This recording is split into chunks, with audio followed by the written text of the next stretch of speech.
ஒரு லோக்கல் இன்ஸ்பெக்டரே இன்னொரு இன்ஸ்பெக்டர் போய் தலையிட முடியாது. அப்படி இருக்கக்கூடிய கட்டமைப்பு. ஒரு நாடு இறையாண்மை மிக்க நாடு, ஐக்கிய நாடு சபையில உறுப்பினர் வெனிசுலா, அந்த நாட்டோட தலைவரை இங்க இருக்கிற பொறுக்கி மாதிரி இருக்கக்கூடிய அமெரிக்காவோட அதிபர் ட்ரம்ப் போய் தூக்கிட்டு வராப்ல. நீ யாரையா நீ? அவன் ஏன் தூக்குறான் ட்ரம்ப்? ஒரே நோக்கம், வெனிசுலாவில் இருக்க எண்ணெய் எனக்கு வேணும். அவன் எண்ணெய் திருடன். ட்ரம்ப் எண்ணெய் திருடன்.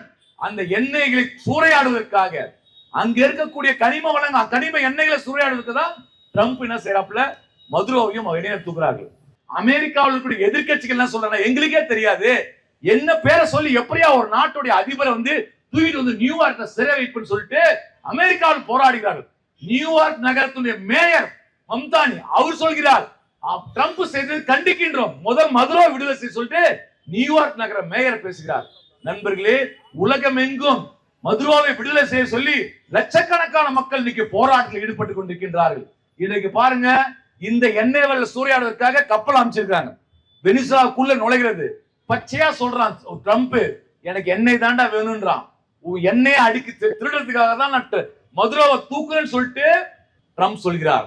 இந்திய நாட்டில் இருக்கிற மிக முக்கியமான ஆங்கில பத்திரிகை ஹிந்துல இருந்து பல்வேறு ஆங்கில பத்திரிகை எல்லாம் இவன் எப்படி ஊடு போறது திருடிட்டு போற மாதிரி ஒரு அதிபரை தூக்கிட்டு போவது எப்படி சரியா என்று பல கேள்விகளை இன்னைக்கு எழுப்பியிருக்கிறார்கள்.